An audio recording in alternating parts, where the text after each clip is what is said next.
কৃপা গুণৈর্য সুগৃহান্দৌ কূপাদুদ্ধৃতৌ ভঙ্গা রঘুনাথ দাসম নস্য স্বরূপী বিদধি অন্তরঙ্গং শ্রীকৃষ্ণ চৈতন্য মমং প্রপদ্যে। কলিযুগ পাবন অবতার পরম করুণাময় শ্রী গৌরাঙ্গ সুন্দরে পরম অন্তরঙ্গ প্রিয় পার্ষদ বর্জ পূজ্যপাদ শ্রীকৃষ্ণদাস কবিরাজ গোস্বামী মহাশয় তার শ্রী শ্রী চৈতন্য চরিতামৃত নামক শ্রী গ্রন্থের অন্তলীলার ষষ্ঠ পরিচ্ছেদে শ্রীল রঘুনাথ দাস গোস্বামী পাদের চরিত্র বর্ণিত হইতেছে। মঙ্গলাচরণে গ্রন্থকার বলছেন, সুগৃহান্ত কুপাত শোভনাথ গৃহান্ত কুপাত ভঙ্গা যে কৃপারূপ গুণাস্তই ভঙ্গা ইতি রাত্রি শেষে শ্রী যদুনন্দনাচার্য মন্তপ্রেরণয়া তদ্গৃহং যাপয়িত্বাচার্যেন সহ তদ্গৃহ গমনায় কিঞ্চিৎ প্রদেশং শ্রী রঘুনাথ দাসং নীত্বা তস্মাৎ তস্য পলায়নং ইত্যেবং রূপয়া ভঙ্গা। যিনি কৃপারজ্জু দ্বারা সুশোভন গৃহরূপ অন্ধকূপ হইতে শ্রী রঘুনাথ দাসকে চাতুরীপূর্বক উদ্ধার করে স্বরূপ দামোদরের হস্তে অর্পণ করত স্বীয় অন্তরঙ্গ ভক্ত করেছিলেন, সেই শ্রীকৃষ্ণ চৈতন্যের আমি শরণাগত হলাম। য কৃপাগুণই শ্রী সুগৃহান্ত কুপাত। কৃপা গুণই কৃপারূপ গুণ বা রজ্জু দ্বারা সুগৃহান্ত কুপাত, সু অর্থাৎ উত্তম সুশোভন, সুগৃহরূপ অন্ধকূপ, অন্ধকূপ অন্ধকারাচ্ছন্ন যে কূপ, সেই গৃহরূপ অন্ধকারাচ্ছন্ন কূপ হইতে শ্রীল রঘুনাথ দাসকে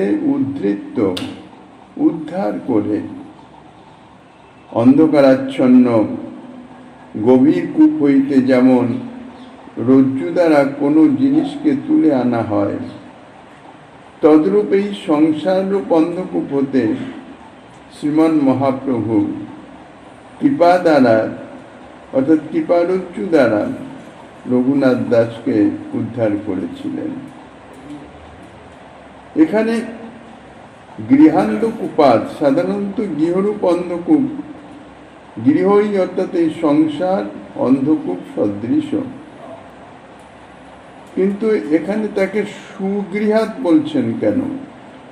সুগৃহ বলার হেতু হচ্ছে এই, রঘুনাথ দাসের যে পিতা এবং জ্যাঠা তারা ছিলেন সপ্তগ্রাম মুলুকের রাজা, বিশেষ সম্পন্ন ব্যক্তি। রঘুনাথ ছিলেন এই বিশেষ রাজা, সেই পিতা জ্যাঠা হিরণ্যদাস গোবর্ধন দাস তাদের যে বিপুল সম্পত্তি, সেই বিপুল সম্পত্তির একমাত্র ভাবী উত্তরাধিকারী। কাজেই তাদের যে বাসস্থান তাহা সাধারণ গৃহস্থ লোকের মতো নয়, সুরম্য অট্টালিকা। কেননা রাজা তো রাজপ্রাসাদ তুল্য তাহাদের বাসস্থান, কাজেই সুরম্য অট্টালিকাদিতে তাহার বাসস্থান ছিল। সেই জন্যেই তার গৃহকে এখানে সুগৃহাত বলা হয়েছে। কিন্তু সুগৃহাত খুব উত্তম সুশোভন গৃহ, তাকে আবার সঙ্গে সঙ্গে অন্ধকূপ বলে দিচ্ছেন। একে অন্ধকূপ বলার কারণেই যে অন্ধকারময় কূপ অর্থাৎ কুয়া, সেই অন্ধকারময় কুয়ায় পতিত হলে, এমনি সাধারণত কুয়াতে যদি কেউ পতিত হয় সে নিজের চেষ্টায় উঠে আসতে পারে না, সেখানে থেকে উদ্ধারের জন্যে সে বড়জোর আর্তনাদ করতে পারে। আর যদি অন্ধকার কূপ হয় তাহলে সেখানে মশা মাছি পোকামাকড় ইত্যাদি তাদেরই অবস্থান হয়, তাদের দংশন যন্ত্রণা ভোগ করতে হয়। কেননা অন্ধকারের মধ্যেই মশা মাছি জোক পোক ইত্যাদি তারা বিরাজমান থাকে। একটুখানি আলোর রশ্মিও সেই অন্ধকারের ভেদ করে ভিতরে প্রবেশ করতে পারে না। ঠিক সেই রকম বিষয় সম্পত্তির ও মায়িক ভোগ্যবস্তুর মোহ এতাদৃশ অন্ধকারময়, যেখানে সেই মোহতে পড়ে শুধুমাত্র ইন্দ্রিয় বাসনা তৃপ্তি, সেই অন্ধকারে লোক ডুবে থাকে। কখনো সেই অন্ধকারের মধ্যে অর্থাৎ দেহেন্দ্রিয়াদির সুভোগ বাসনারূপ অন্ধকারে এমনভাবে মগ্ন থাকে যে সেখানে ভগবত উন্মুখতার, ভগবত ভক্তির ক্ষীণ রশ্মি, একটি ক্ষীণ আলোক রশ্মিও সেখানে প্রবেশ করে না, দেখা যায় না। সংসার কূপে পড়ে জীব কেবল কাম ক্রোধাদি এবং তিতাব জ্বালাদি যন্ত্রণায় নিরন্তর সহ্য করে থাকে। উদ্ধারের কোনো উপায় নাই, কেননা কূপে পতিত জীব। ঠিক সেই রকম দেহেন্দ্রিয়াদি বাসনারূপ অন্ধকার কূপে পতিত, অর্থাৎ দেহান্দ্রিয়াদির বাসনা সুভোগ বাসনারূপ অন্ধকারের মধ্যে সে নিমজ্জিত। তা থেকে মুক্ত হওয়ার বিন্দুমাত্র সামর্থ্য তার নাই। এখন এই অন্ধকার কূপ থেকে তিনি উদ্ধার করতে পারেন, যিনি সেই কূপের বাইরে, অর্থাৎ সমান জগতে যিনি বিরাজমান আছেন। তা কূপের বাইরে তো আলো, সেই আলোর জগতে বিরাজমান অর্থাৎ ভগবত উন্মুখ ভক্ত, একমাত্র তিনি এই অন্ধকারময় সংসার কূপ তা থেকে উদ্ধার করতে সমর্থ। তাই তাদৃশ কোনো মহাপুরুষের কৃপা বা ভগবত কৃপা ব্যতীত জীব নিজের চেষ্টায় কখনো এই সংসার কূপ থেকে উদ্ধার লাভ করতে পারে না। নিরন্তর এই যে মশা মাছি পোকামাকড় ইত্যাদি যে দংশন রূপ জ্বালা সে অনুভব করছেন, অনুভব করে এই অন্ধকার কূপ থেকে সে উদ্ধারের জন্য চেষ্টা করছেন, কিন্তু তার সামর্থ্য নাই সেই কূপ থেকে নিজেকে সে উদ্ধার করতে পারে। এই জন্যই বলা হয়েছে মহৎ কৃপা বিনা কোনো কর্মে ভক্তি নয়, কৃষ্ণ ভক্তি দূরে রহু সংসার নহে ক্ষয়। মহৎ কৃপা ব্যতীত ভক্তি সাধনা সে তো অনেক দূরের কথা। এই সংসার ক্ষয় হয় না, অর্থাৎ সংসার রূপ অন্ধকূপে নিমজ্জিত হয়ে যে তিতাব জ্বালার দংশন, নিরন্তর যে তিতাব জ্বালা কাম ক্রোধাদির দংশন আর তিতাব জ্বালার যন্ত্রণা ভোগ করিতেছেন, তা থেকে সে মুক্ত হতে পারে না। এতাদৃশ সংসার কূপ থেকে রঘুনাথ দাস গোস্বামীপাদকে উদ্ধার করেছিলেন। রঘুনাথ দাস গোস্বামীপাদের যে সংসার কূপ, তাকে আরেকটু বিশেষিত করেছেন সুগৃহাত। কারণ জনজাগতিক বিলাস ব্যসন সুখ বাসনা তীর্থ করবার জন্য যাহা কিছু উপকরণ সমস্তই বিদ্যমান, অর্থ সম্পদের কোনো অভাব নাই, সর্বদিক দিয়ে সুখের স্বচ্ছন্দ অর্থাৎ জাগতিক সুখবাসনার চরিতার্থ করবার সুবিধা সম্পন্ন সেই রঘুনাথ দাস তাকে মহাপ্রভু উদ্ধার করেছেন। কি রূপে উদ্ধার করলেন? ভঙ্গিপূর্বক, চাতুরীপূর্বক। শ্রীমন মহাপ্রভুর চাতুরিটি হচ্ছে এই পরিচ্ছেদে রঘুনাথ দাস গোস্বামীর বিবরণে বর্ণিত হবে। শ্রীমন মহাপ্রভুর নিকটে পালিয়ে যাবার ভয়ে তার পিতা জ্যাঠা সর্বদাই রঘুনাথের সঙ্গে প্রহরী রাখতেন। কেননা অনেকবার চেষ্টা করেছে সংসার থেকে পালিয়ে যাওয়ার, কিন্তু উপায় নেই। তার পিতা জ্যাঠা রাজা, কাজীর সঙ্গে 4-5 জন প্রহরী দিবারিত্রি আছে। এক রাত্রিতে প্রহরী বেষ্টিত রঘুনাথ বাহিরে দুর্গা মণ্ডপে অবস্থান করিতেছিলেন। এমন সময় শেষ রাত্রিতে তানার শ্রী গুরুদেব শ্রী যদুনন্দন আচার্য তিনি এসে তাকে ডেকে বাইরে আনলেন এবং নিজের ঠাকুর সেবার পাচক ব্রাহ্মণ সে আসছে না কতদিন থেকে, তাই তাকে অনুরোধ করে আবার সেবায় নিযুক্ত করবার জন্য রঘুনাথকে যখন কৃপাদেশ করলেন এবং সেই কথা বলতে বলতে রঘুনাথকে সঙ্গে নিয়ে তিনি যখন সেই পাচকের গৃহের দিকে অগ্রসর হচ্ছিলেন, কিছু দূর যাওয়ার পরে রঘুনাথ দেখলেন তার সঙ্গের যে পাইক অর্থাৎ যে প্রহরীগণ ছিল তারা কেউ সঙ্গে নাই। শ্রী গুরুদেবের সঙ্গে যাচ্ছেন, কাজে এখানে ভয়ের কিছু নাই। তারা যদিও বিশ্রামে ছিল তবু সতর্ক ছিল, কিন্তু গুরুদেবের সঙ্গে গুরুদেব যদি কাউকে ডেকে নিয়ে সঙ্গে করে কথা বলতে বলতে কোথাও যান, তখন সেখানে প্রহরী তো যেতে পারে না। নিশ্চিত ভরসা যে গুরুদেবের সঙ্গে আছে। রঘুনাথ দেখলেন যে কেউই সঙ্গে নাই।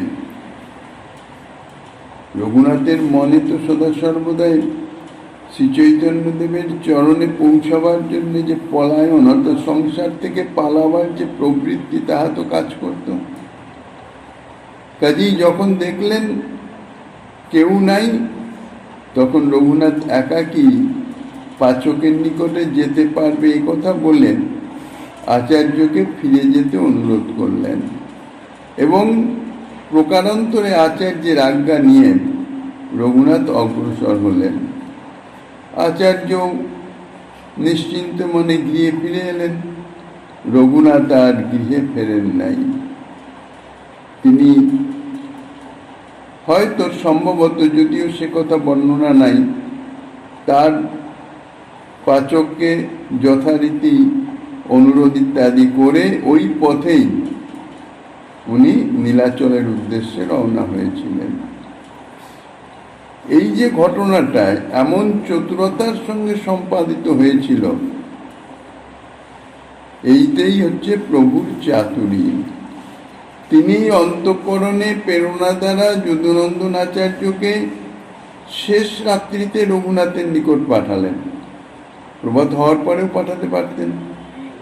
সাধারণত রাত্রি শেষ জামে যারা সংসারী লোক, গৃহস্থ লোক, তাহারা সকলেই নিদ্রাকৃষ্ট থাকে, গভীর নিদ্রায় মগ্ন থাকে। কেননা ওই সময়টাই এমন সময় যে ভোগী লোকের পক্ষে একদম নিদ্রামগ্ন, অচেতন, আর যারা যোগী অর্থাৎ যারা ভক্তলোক তাদের পক্ষে ভজনের উপযুক্ত সময়। এই জন্যে ঠিক ওই সময়টাই, যে সময়ে সমস্ত প্রহরীবৃন্দ বা অন্যান্য সকলে তারা গভীর নিদ্রামগ্ন থাকবে, ওই সময়েই আচার্যকে রঘুনাথের কাছে পাঠিয়েছিলেন, তাকে ঘরের থেকে বাইরে বের করে আনবার জন্যে। আর কিছু দূর একসঙ্গে কথা বলতে বলতে এগোলেন। রঘুনাথের কথা মতো বাড়িতে ফিরে যাওয়ার নিমিত্ত আচার্যের প্রবৃত্তিও জন্মিয়ে দিলেন। রঘুনাথ যখন গুরুদেবকে অনুরোধ করে বললেন আপনি ফিরে যান, আপনার গৃহে যান, আপনি কেন কষ্ট করে এত দূর যাবেন? আমি আপনার পাচক ব্রাহ্মণকে যা বলার বলে আমি পাঠিয়ে দেওয়ার ব্যবস্থা করছি। রঘুনাথকে বলার উদ্দেশ্য, রঘুনাথ রাজপুত্র, তার কথার একটা গুরুত্ব আছে, কাজী পাচক ব্রাহ্মণ তার কথা আর ঠেলতে পারবে না। এইভাবে রঘুনাথের মনে যে প্রেরণা, সেটা হিসাবে যখন গুরুদেবকে অনুরোধ করলেন, গুরুদেবও রঘুনাথের কথা অনুযায়ী অনুমোদন করে তিনি ফিরে চলে এলেন। রঘুনাথ দেখলেন এই সুযোগ, অর্থাৎ রঘুনাথের মনেও যে পলায়ন অর্থাৎ সংসার থেকে মুক্ত হয়ে যাওয়ার যে ইচ্ছা, প্রেরণা, তাও প্রভু দিয়ে দিলেন। এই সুযোগে রঘুনাথ গৃহ থেকে পলায়ন করলেন। তো এইরূপ চাতুরীপূর্বক রঘুনাথ দাসকে উদ্ধার করে প্রভু তাহাকে স্বরূপ দামোদরে অর্থাৎ স্বরূপ দামোদর গোস্বামীর হস্তে অর্পণ করেছিলেন। এবং এই রূপে স্বরূপ দামোদরের সঙ্গ এবং উপদেশের প্রভাবে রঘুনাথকে তিনি স্বীয় অন্তরঙ্গ সেবাকার্যে নিযুক্ত করে নিয়েছিলেন, অন্তরঙ্গ সেবক হিসাবে গ্রহণ করেছিলেন। সকলকেই তো আর অন্তরঙ্গ সেবক হিসাবে গ্রহণ করা যায় না। যিনি অন্তর বুঝে সেবা করতে পারেন তিনি হন অন্তরঙ্গ সেবক। এমন কৃপাল যে শ্রীমন মহাপ্রভু গ্রন্থকার কবিরাজ গোসাইপাদ এই পরিচ্ছেদের প্রারম্ভে তাহারই চরণের শরণাপন্ন হলেন, যেন তাহার কৃপায় এই প্রারব্ধ কার্যে তিনি কৃতকার্য হতে পারেন। প্রারব্ধ কার্য অর্থাৎ গ্রন্থ রচনা, শ্রী চৈতন্য চরিতের অর্থাৎ শ্রীমন মহাপ্রভুর চরিতাবলী বর্ণনা, তাহাতে তিনি কৃতকার্য হতে পারেন।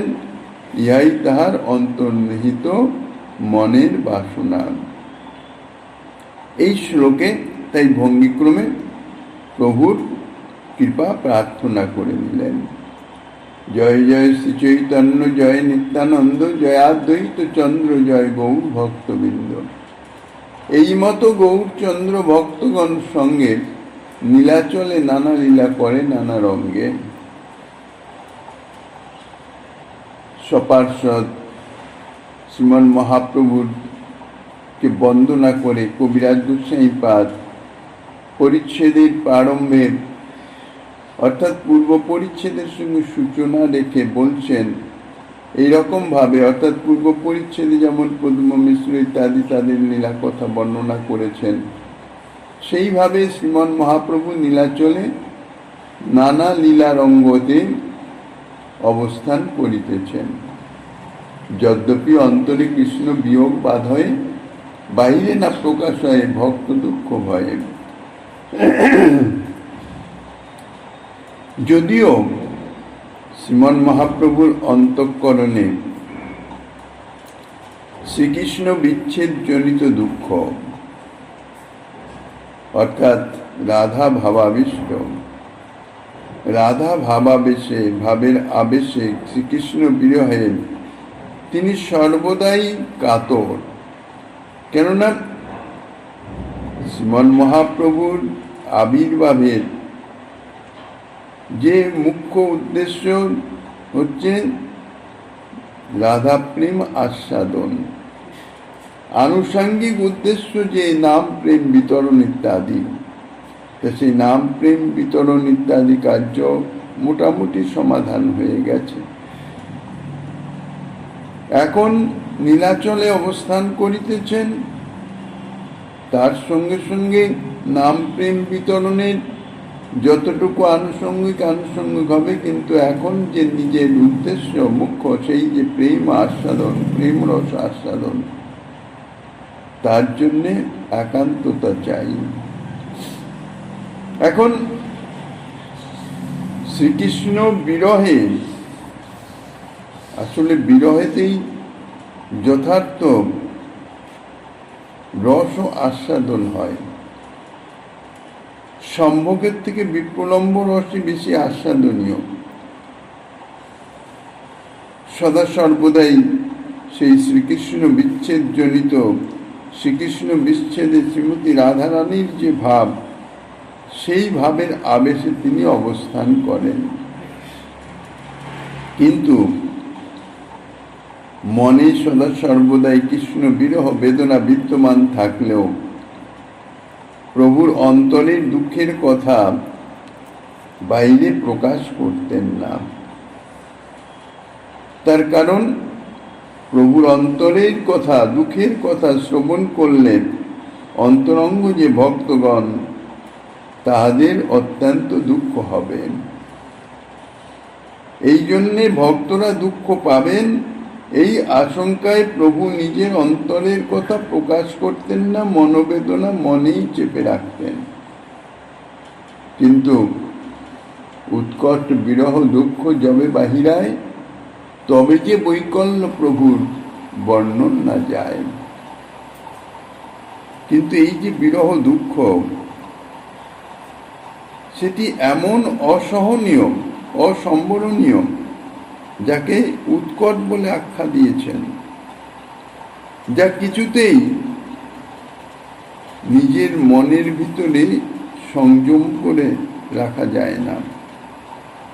প্রভুর অন্তঃকরণে কৃষ্ণ বিচ্ছেদ রূপ দুঃখ যখন এত অসহ্য হয়ে ওঠেন, তা কিছুতেই আর তিনি সামলে রাখতে পারেন না, বাইরে প্রকাশিত হয়ে যায়, বাইরে প্রকাশ হয়ে পড়ত। এইরূপে অন্তরের অসহ্য দুঃখ যখন বাইর হয়ে পড়ত, বাইরে বেরিয়ে পড়তেন, তখন তাহার যে, অর্থাৎ প্রভুর যে সেই বিরহের কাতরতা যতটুকু বহিঃপ্রকাশ হতো, তা ভাষায় অবর্ণনীয়, ভাষায় প্রকাশ করা যায় না। কেননা বেদনার রূপটা তো কখনো ভাষায় বলা যায় না, এটা মনোধর্ম, অন্তরে অনুভব করতে হয়। বেদনাটা কিরকম, সেটার কোনো বর্ণনা কোনো ভাষার দ্বারা হয় না। শুধু তার যে বাহ্যিক বিকার, যে বিকলতা, সেই বেদনার প্রভাবে শারীরিক যে বিকারগুলি, সেই বেদনার প্রভাবে শরীরের দেহেন্দ্রিয়াদির যে বিকলতা প্রকাশিত হতো, যে কাতরতা প্রকাশিত হতো, তা দেখে তার কথঞ্চিত আভাস অনুমান করা যেত মাত্র। সেই অবস্থায় রামানন্দের কৃষ্ণ কথা স্বরূপের গান, বিরহ বেদনায় প্রভুর রাখয়ে পরাণ। এতাদৃশ উৎকট বিরহ, কৃষ্ণ বিরহ যখন প্রভুর প্রকাশ হতো, তখন একমাত্র অন্তরঙ্গ দুজন, রায় রামানন্দ, স্বরূপ দামোদর গোস্বামী, যখন অত্যন্ত অধীর হয়ে পড়তেন, তখন রায় রামানন্দ রায় প্রভুর চিত্তে যে ভাব, সেই ভাব অনুকূল কৃষ্ণ কথা শ্রবণ করাতেন। এখন ভাব অনুকূল কথা শ্রবণ করলে কিছুটা ভাবের শান্তি হয়, দুঃখের কিছুটা শান্তি হয়। আর স্বরূপ দামোদর গোস্বামী পাদ সেই সময় প্রভুর সেই ভাব অনুকূল তিনি গান করতেন। এই গান এবং কৃষ্ণ কথা, অর্থাৎ নিজের বিরহ ভাব অনুরূপ, তাহাতেই প্রভুর চিত্ত কথঞ্চিত শান্ত হতো। অর্থাৎ বলতে গেলে এক কথায় বিরহ বেদনাতে প্রাণ ধারণ করার কিছু উপায় হতো। দিনে প্রভু নানা সঙ্গে হয় অন্ন মনা, রাত্রিকালে বারে প্রভুর বিরহ বেদনা। সারাদিনও মানে নানা ভক্তবৃন্দের গমনাগমন রয়েছেন। তারপরে প্রভু জগন্নাথ দেবের দর্শনে যেতেন, সেখান থেকে হরিদাস ঠাকুরের এখানে আসতেন। এই সমস্ত কিছুটা বাহ্যিক ক্রিয়াকলাপের ফলে, নানা ভক্তের সঙ্গের ফলে প্রভুর সেই যে বিরহ বেদনা কিছুটা স্তীমিত থাকত। কেননা প্রভু অন্যমনস্ক থাকতেন, এই সমস্ত বিষয়ে কিছুটা মনঃসংযোগ করতে হতো। কৃষ্ণ বিরহ দুঃখ তখন, অর্থাৎ সারাদিন প্রভুকে অতটা অধীর করতে পারত না, ব্যাকুল করতে পারত না। কিন্তু যখন সন্ধ্যার পরে ভক্তবৃন্দ সব বিদায় হয়ে যেতেন, তখন প্রভু একাকী থাকতেন। আর যখনই একাকী হয়ে যেতেন, তখনই কৃষ্ণ বিরহ দুঃখ একেবারে সম্মুখে প্রকট মূর্তিমান হয়ে উপস্থিত হতো। তার সমস্ত চিত্ত ব্যক্ত করে থাকত। ওই সময়ে তার যে বিরহ যন্ত্রণা, তা অত্যন্ত ভাষায় বর্ণিত নয়। সেই সময়েই রায় রামানন্দ এবং স্বরূপ দামোদর গোস্বামী পাদ প্রভুর সেই বিরহ যন্ত্রণার কথঞ্চিত উপশমের নিমিত্ত কৃষ্ণ কথা এবং কৃষ্ণ গীতি প্রভুকে শুনিয়ে প্রভুর বিরহ যন্ত্রণার কথঞ্চিত শান্তি করতেন। তার সুখ হেতু সঙ্গে রহে দুই জনা, কৃষ্ণ রস শ্লোক গীতে করেন সান্ত্বনা। সুবল জয়ীছে পূর্বে কৃষ্ণ সুখের সহায়, গৌর সুখ দান হেতু তৈছে রাম রায়। স্বরূপ দামোদর এবং রায় রামানন্দ এই দুইজনের কে কিভাবে কৃষ্ণ বিরহ কাতর শ্রীমন মহাপ্রভুকে সান্ত্বনা দিতেন, তাহা একটা দৃষ্টান্ত দিয়ে গোস্বামীপাদ বর্ণনা করছেন। যে সুবল অর্থাৎ পূর্ব লীলায় সুবল যেরকম শ্রীকৃষ্ণের রাধা বিরহের যে কাতরতা, তা থেকে মুক্ত করবার জন্যে শ্রীকৃষ্ণের সঙ্গে শ্রী রাধার মিলন ঘটিয়ে দিয়ে যেরকম রাধা বিরহ কাতর শ্রীকৃষ্ণকে সুখবিধান করতেন, রামানন্দ রায়ও সেইভাবে শ্রী গৌর সুন্দরের সুখবিধান করতেন। যেভাবে যেরূপে পূর্বলীলায় অর্থাৎ ব্রজলীলায়, ঠিক সেইভাবে গৌর লীলাতেও এই পয়ের দুটি বিষয়ের আলোচনা প্রয়োজন।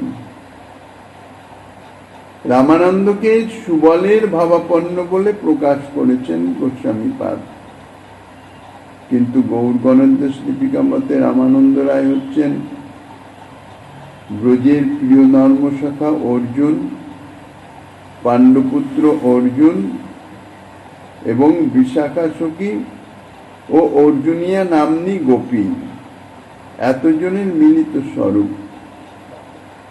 রামানন্দ যে ব্রজলীলায় সুবল ছিলেন, গৌর গণেশ দীপিকায় তাহার উল্লেখ পাওয়া যায় না। গৌর গণেশ দীপিকার মতে গৌরীদাস পণ্ডিতই হচ্ছে ব্রজের সুবল সখা, কিন্তু শ্রী চৈতন্য চরিতামৃতের বাক্য এ তো উপেক্ষণীয় নয়। তাহাতে মনে হয় রামানন্দ রায়ে যেমন অর্জুনাদি সখার মিলিত রূপ রয়েছে, সেই সঙ্গে সঙ্গে সুবলেরও কিছু অংশ হয়তো নিহিত ছিল। গৌরীদাস পণ্ডিত অর্থাৎ স্বয়ং সুবল শাখা গৌরীদাস পণ্ডিত রূপে আবির্ভূত হলেও এই গৌরলীলার বিশেষত্বই হচ্ছে এই ব্রজলীলার একজন পরিকর গৌরলীলার বিভিন্ন পরিকরের মধ্যে সন্নিহিত হয়ে আছে। কাজেই গৌরীদাস পণ্ডিত সুবল হলেও রামানন্দ রায়ও তার কিছুটা সুবলের ভাব প্রবিষ্ট হয়েছিল। ব্রজলীলায় অনেকের ভাব গৌরলীলায় একজনেতে, আবার ব্রজলীলার একজনের ভাবও গৌরলীলায় অনেক জনে দৃষ্ট হয়ে থাকে। ইয়াই হচ্ছে গৌরলীলার বিশেষত্ব।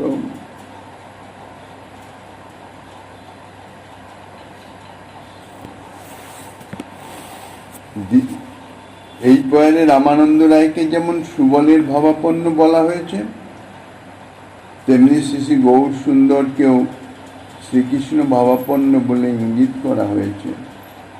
কিন্তু নীলাচলে গম্ভীরা লীলায় যে সকল উক্তি শ্রীচৈতন্য চরিতামৃতে উল্লিখিত হয়েছে, তাদের কোনোটিতেও শ্রী গৌরের শ্রীকৃষ্ণ ভাব প্রকটিত আছে বলে মনে হয় না।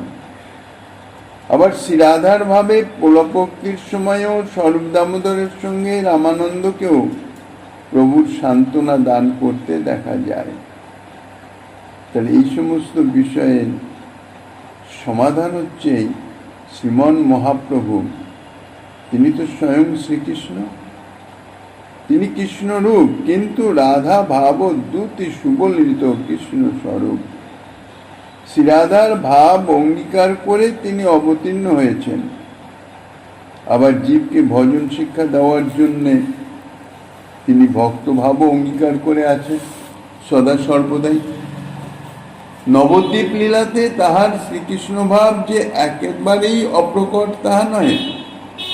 শ্রীমন মহাপ্রভু শ্রীকৃষ্ণ ভাবের তৈত্বিক ব্রাহ্মণকে সেবায় দাস্যরস, রামাই সুন্দরানন্দ গৌরীদাস, অভিরামাদির সঙ্গে সক্ষরস, শচীমাতা এবং মিশ্র পুরন্দারের সঙ্গে বাৎসল্য রস এবং গদাধারাদি সহচরগণের সঙ্গে সুরধ্বনি তীরে নৌকা বিলাস আদি মধুর রস আস্বাদন করেছেন। এ সম্বন্ধে মহাজন উক্তির প্রমাণ আছে। গোষ্ঠলীলায় গৌরচন্দ্রকে দেখতে পাওয়া যায়। মহাজন পদে আছে, আজুরে গৌরাঙ্গের মনে কি ভাব উঠিল, ধবলি শ্যামলি বলি সঘনে ডাকিল, সিংহাবেনু মুরলী করিয়া জয়ধ্বনি হই হই বলিয়া গোড়া ঘুরায় পাচনি। এইভাবে শঙ্করস গোষ্ঠচারণ লীলার কথা বর্ণনা করেছেন মহাজন। আবার গৌর কিশোর পূরব রসের গর গর, মনে ভেল গোষ্ঠ বিহার, দাম শ্রীদাম সুবল বলি ডাকয় নয়নে গলয়ে জলধার, বেত্র বিশাল সাজলই সাজন, যায়ব ভান্ডির সমীপম, গৌরীদাস সাহায্য করি তৈক্ষণে গৌর নিকটে উপনীত। এইভাবে সিংহাবেনু মুরলী বেত্র বিশাল সাজে সজ্জিত হয়ে দাম শ্রীদাম সুবল আদিকে সঙ্গে নিয়ে হই হই রবে ধবলি শ্যামলী আদি গাবিগণকে ফিরিয়ে শ্রীকৃষ্ণ এই ভান্ডির আদি বনসমীপে গোচারণে গিয়ে থাকেন। শ্রী রাধিকা তো এভাবে গোচারণে যায় না। কাজেই স্পষ্ট বোঝা যায় মহাজনগণ ওইসব পদে গৌরের শ্রীকৃষ্ণ ভাবই প্রকট করেছেন। সিনেমাই চাঁদের মৃদভক্ষণ, কালোহারি স্তূপে উপবেশন, গৃহের জিনিসপত্রের অপচয়, গঙ্গা ঘাটা দিতে দুরন্তপনার দরুন মিশ্র পুরন্দর কর্তৃক সিনেমাইয়ের শাসন ইত্যাদি যে শ্রীমন মহাপ্রভুর বাল্যলীলায়, এখানে শ্রীমন মহাপ্রভু কৃষ্ণ ভাবে বাৎসল্য রস আস্বাদনের অনেক দৃষ্টান্ত পাওয়া যায়। অর্থাৎ ব্রজলীলায় শ্রীকৃষ্ণের যেরকম লীলা ছিল তাহারই যেন প্রতিরূপ গৌরাঙ্গ লীলায় দেখা যায়। শ্রীকৃষ্ণ ভাবে প্রভুর মধুর রস আস্বাদনের দৃষ্টান্ত মহাজন পদে দেখতে পাওয়া যায়। নৌকা বিলাসের পদে দেখা যায়, না জানিয়ে গোড়াচাঁদের কোন ভাব মনে, সুরধ্বনি তীরে গেলা সহচর শোনে, প্রিয় গদাধর আদি সঙ্গেতে করিয়া নৌকায় চড়িল গৌর প্রেমাবেশ হইয়া, আপনি কান্ডারি হইয়া বায়ে নৌকা খানি, ডুবিল ডুবিল বলি সিঞ্চে সবে পানি। আবার অন্য পদও আছে, আরে মোর গৌরাঙ্গনায়, সুরধ্বনি মাঝে যাইয়া নবীনে নাবিক হইয়া সহচর মেলিয়া বেলায়, প্রিয় গদাধর সঙ্গে পুরবর অবসর অঙ্গে নৌকায় বসিয়া করে গেলিম, ডুবু ডুবু করে না বহায় বিষমবাদ, দেখি আসে গোড়া বনমালী।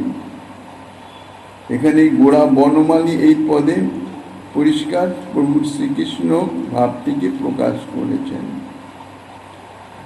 শ্রীকৃষ্ণের পূর্বরাগোচিত গৌরচন্দ্রে আরো পরিষ্কার রূপে উল্লেখ আছে, আরে মোর গোড়া দিচ মনি, রাধা রাধা বলি কান্দে লোটায় ধরণী, রাধা নাম জপে গোড়া পরম যতনে, সুরধ্বনি ধারা বয়ে অরুণ নয়নে, খেনে খেনে গোড়া অঙ্গ ভূমে করি যায়, রাধা নাম বলি খেনে খেনে বুড়ো ছায়।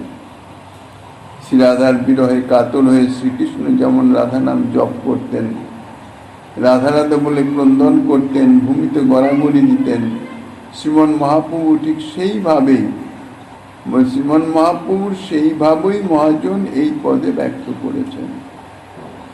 এইসব মহাজনী পদ উল্লেখিত এ সমস্ত নবদ্বীপ লীলার পদ। প্রভু যখন নবদ্বীপ লীলা করেছেন সেই সময়কার ঘটনাবলী এইসব পদে বর্ণিত হয়েছে। নবদ্বীপে শ্রীমন মহাপ্রভুতে যে শ্রীকৃষ্ণ ভাব উদিত হতো এই পদসমূহে তাহাই প্রকাশ পাচ্ছে।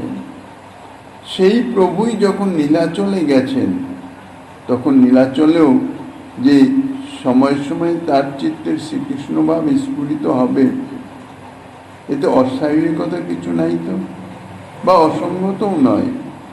শ্রীমন মহাপ্রভু সর্বত তো শ্রীকৃষ্ণই, কাজে শ্রীকৃষ্ণ ভাব হচ্ছে তাঁর সর্বগত ভাব। তিনি একাধারে বিষয় এবং আশ্রয় উভয়ই অনুকূল উদ্দীপনাদির প্রভাবে সময়ে সময়ে নীলাচলেও শ্রীমন মহাপ্রভুর শ্রীকৃষ্ণ ভাব স্ফুরিত হতো, ইহা অসম্ভব কিছু নয়। গোস্বামীপাদের এই যে সুবল জয়ছে, এইভাবে এই কথা, এই বর্ণনায় তাহাই প্রকাশিত হইতেছে। এখন প্রশ্ন হতে পারে, নীলাচলেও যদি সময় সময় প্রভুর শ্রীকৃষ্ণ ভাব স্ফুরিত হয়ে থাকবে, তাহলে কবিরাজ গোস্বামীপাদ তাহার উল্লেখ করলেন না কেন? শ্রীরাধার ভাবে প্রভুর চিত্ত এতই গাঢ় রূপে আবিষ্ট হতো যে শ্রীরাধা ভাবেরই প্রাধান্য অধিকাংশ সময় থাকত। শ্রীকৃষ্ণ ভাবটি প্রকাশিত হলেও সেটি সাময়িক, অতি অল্প সময়ের জন্য কখনো কখনো হয়তো স্ফুরিত হতো। শ্রী রাধা ভাবচিত লীলাদি প্রভুর মুখ্য আস্বাদ্য ছিল, এবং প্রভুর দিব্যোন্মাদ লীলায় রাধা ভাবই সম্যক প্রকটিত হয়েছে। কবিরাজ গোস্বামীপাদ দিব্যোন্মাদ জনিত যে প্রলাপোক্তি বর্ণনা করেছেন, তাহাতে তাহাই অনুধাবন করা যায়। প্রভুর এই যে দিব্যোন্মাদ লীলা, রাগানুগীয় মার্গীয় মধুর ভাবের উপাসকের ইহা উপাসনার অনুকূল বলেই সাধকের প্রতি কৃপা করে কবিরাজ গোস্বামীপাদ প্রভু সেই দিব্যোন্মাদ লীলা সবিশেষ বর্ণনা করেছেন। তিনি নিজেও হয়তো রাধাভাব দুটি সুবলিত গৌরের আনুগত্যে ওই লীলায় আবিষ্ট হয়ে পড়েছিলেন। তাই প্রভুর কৃষ্ণ ভাবচিত লীলার প্রতি তার ততটা অনুসন্ধান ছিল না। আলোচ্য পয়ারে, অর্থাৎ এই পয়ারে কবিরাজ গোস্বামীপাদ শুধুমাত্র তার ইঙ্গিত করেছেন।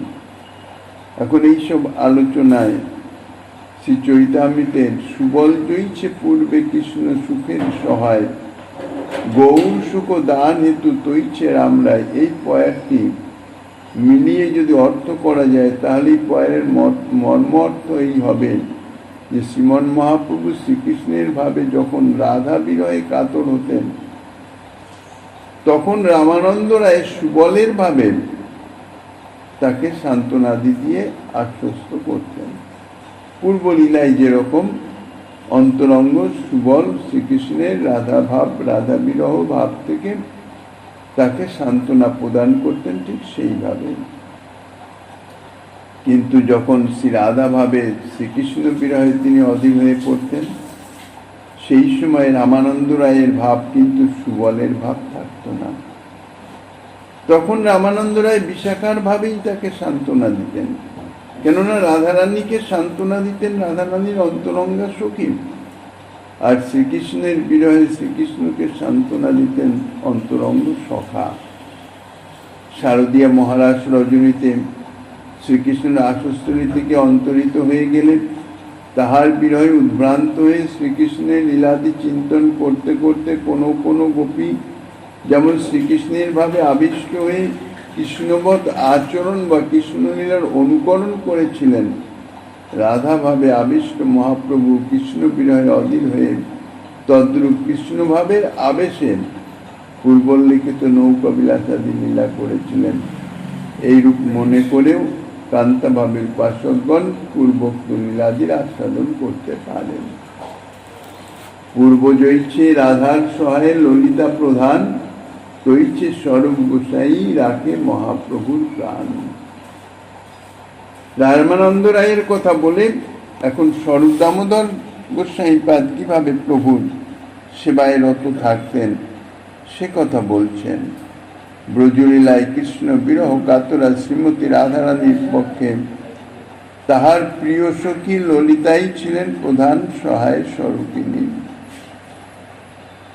তদ্রূপ গৌরলীলায়ও শ্রীমন মহাপ্রভু যখন রাধা ভাবে কৃষ্ণ বিরহে অত্যন্ত কাতর হয়ে পড়তেন, তখন প্রভুর প্রধান সহায় স্বরূপ ছিলেন স্বরূপ দামোদর গোস্বামী পাদ।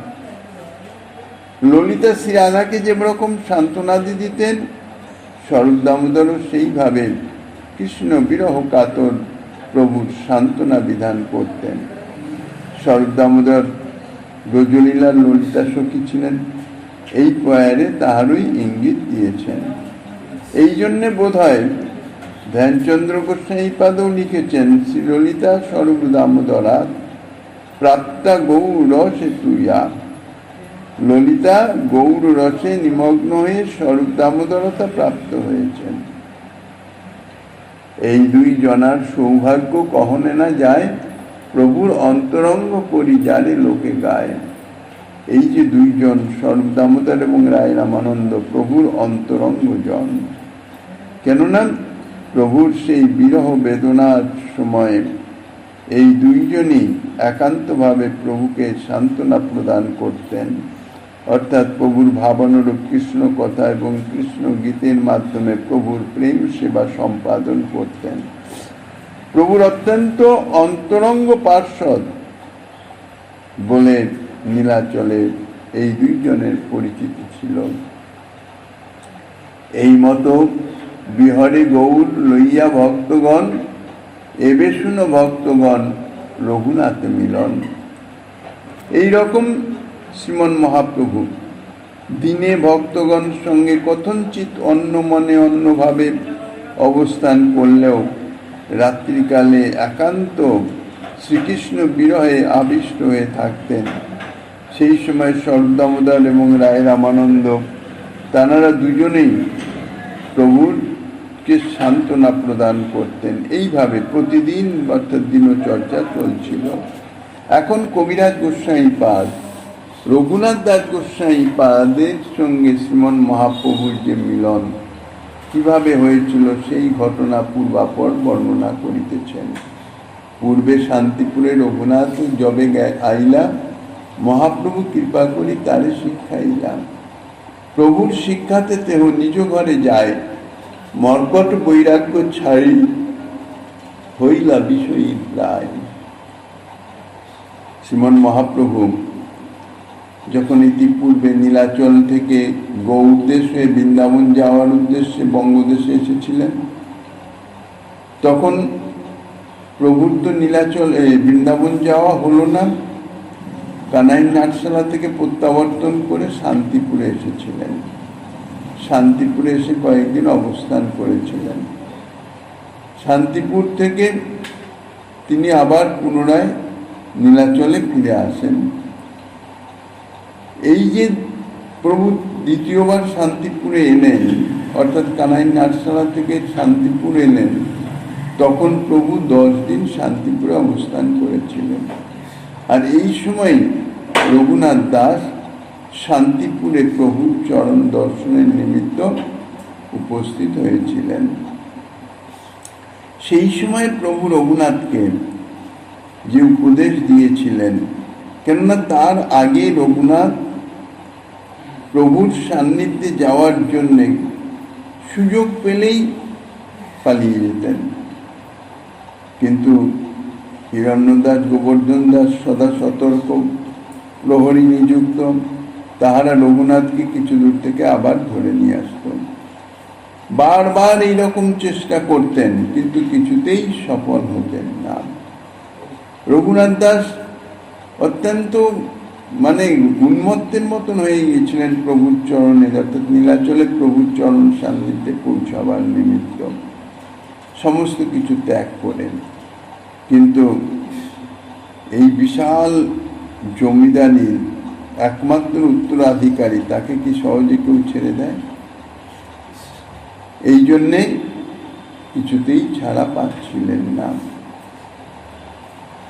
তারপর যখন সংবাদ পেলেন প্রভু শান্তিপুরে এসেছেন, তখন প্রভুর চরণ দর্শনের নিমিত্ত পিতা জ্যাঠার নিকট অনুমতি প্রার্থনা করলেন।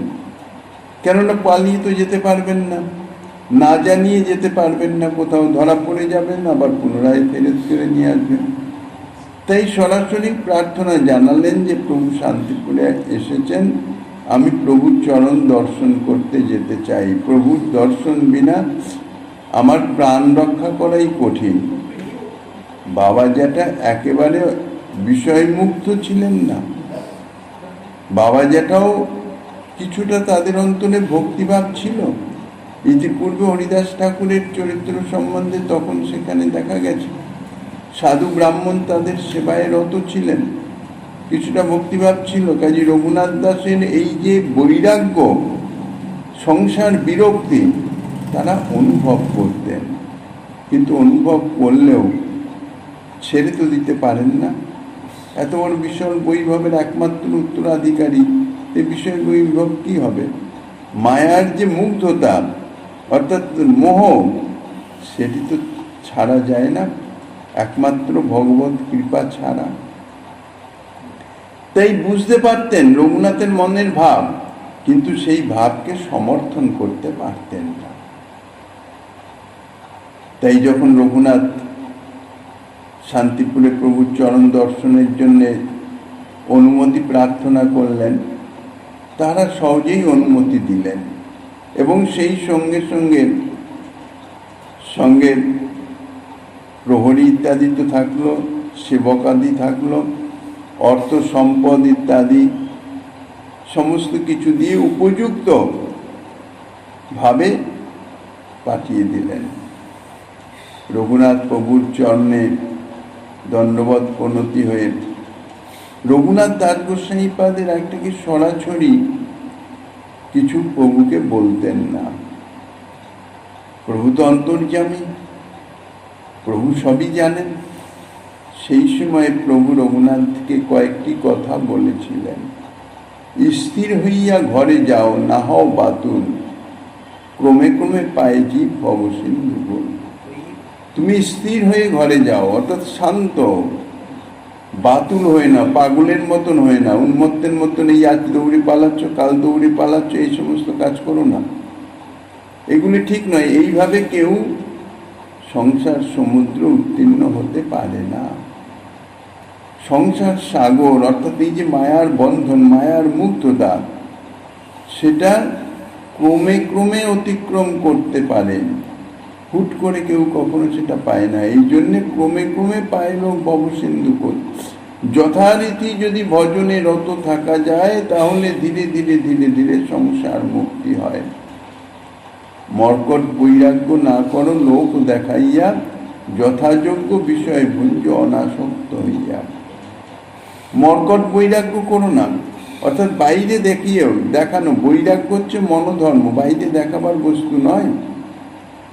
যার জন্য যেমন মর্কট অর্থাৎ বানর, বানরের বৈরাগ্য তুলনা করেছেন। বানরের বৈরাগ্য, তাদের কোনো ঘর দৌড় তো নাই, থাকবার স্থান নাই, পরনের কাপড় পর্যন্ত নাই, সম্পূর্ণ যেন বিষয়ে বিষয়ে অনাসক্ত, আর তাদের ভাবভঙ্গিও সেই রকম থাকে।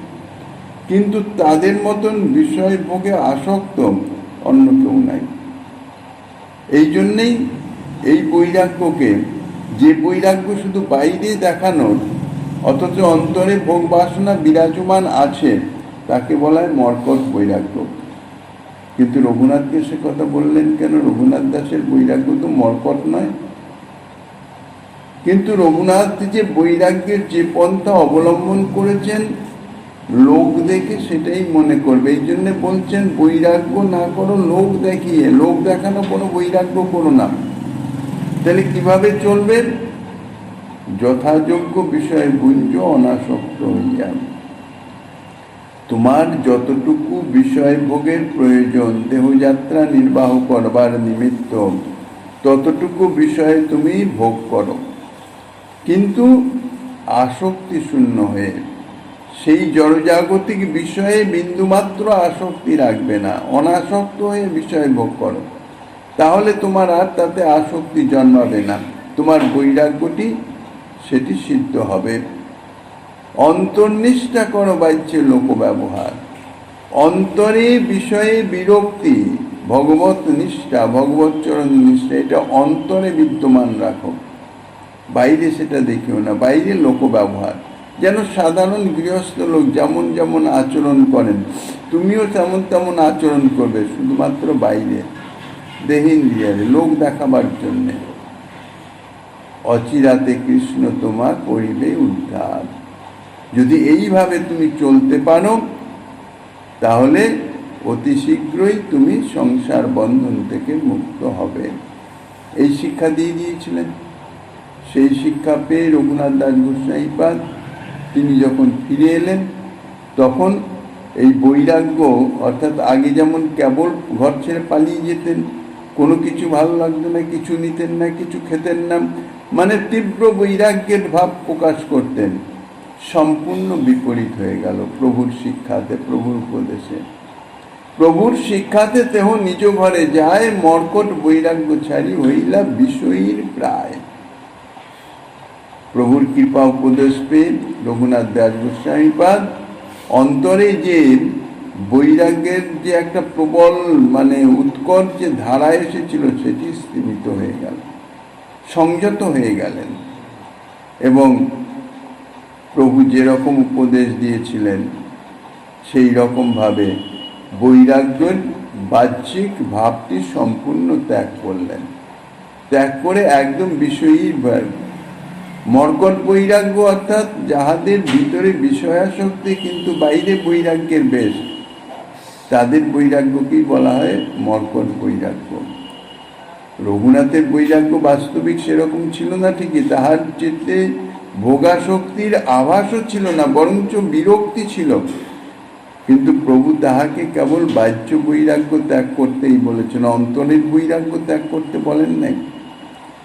প্রভু বলছেন যে এমনভাবে তুমি বৈরাগ্য পোষণ করো যেন বাইরে সেটি দেখা না যায়, বাইরের কেউ যেন বুঝতে না পারে তোমার অন্তরে তাদৃশ বৈরাগ্য বিদ্যমান। বাইরে এমন কোনো আচরণ দেখাবে না যা দেখে লোকে বুঝতে পারে যে ভিতরে তোমার বৈরাগ্য বিদ্যমান আছে। এটাই প্রভুর যে কথার উপদেশের মূল বিষয়বস্তু। রঘুনাথ তার ঠিক সেই রকমই করলেন। গৃহে যখন ফিরে এলেন তখন তার যে আচরণ একেবারে বিষয়ীর মতন, বিষয়ী নন কিন্তু বিষয়ীর মতন, অনাসক্তভাবে তিনি সমস্ত বিষয়কর্ম করতে লাগলেন। বাবা জ্যাঠা তো অন্তরের ভাব জানেন না, তার এই বাহ্যিক আচরণ দেখে অত্যন্ত প্রসন্ন হয়ে গেলেন।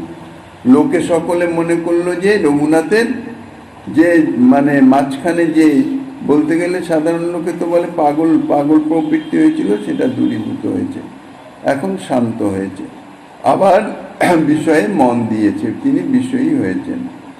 বস্তুত কিন্তু রঘুনাথ দাস গোস্বামীপাদের বিষয়ের বিন্দুমাত্র মনোনিবেশ নাই, শুধুমাত্র বাইরে, এক কথায় লোক দেখানো, যন্ত্রের মতন কাজকর্ম সব করে যেতেন। মন সদা সর্বদাই প্রভুর চরণে সঙ্গে সংলগ্ন থাকত, প্রভুই তার অন্তরে বিরাজমান থাকত। ভিতরে বৈরাগ্য, বাইরে করে সর্বকর্ম, দেখিয়া তো মাতা পিতার আনন্দিত মন। ভিতরে তীব্র বৈরাগ্য যেমন ছিল তেমন বিদ্যমান আছে, বাইরে এমন বিষয়ীভাবে ঘর সংসারের যত প্রয়োজনীয় কার্য করতে লাগলেন যে মাতা পিতা পুত্রের এ জাতীয় পরিবর্তন দেখে অত্যন্ত আনন্দিত হলেন যে পুত্রের আর গৃহত্যাগের সম্ভাবনা নাই। এইভাবে রঘুনাথ দাস গোস্বামীপাদের চরিত্র সম্বন্ধে আগে যা বর্ণনা করবেন, শ্রীমন মহাপ্রভু গিরিধারীদের কৃপা হলে আগামী দিন আস্বাদনের বাসনা রেখে অধ্যকার শ্রী চৈতন্য কথার এখানেই বিশ্রাম।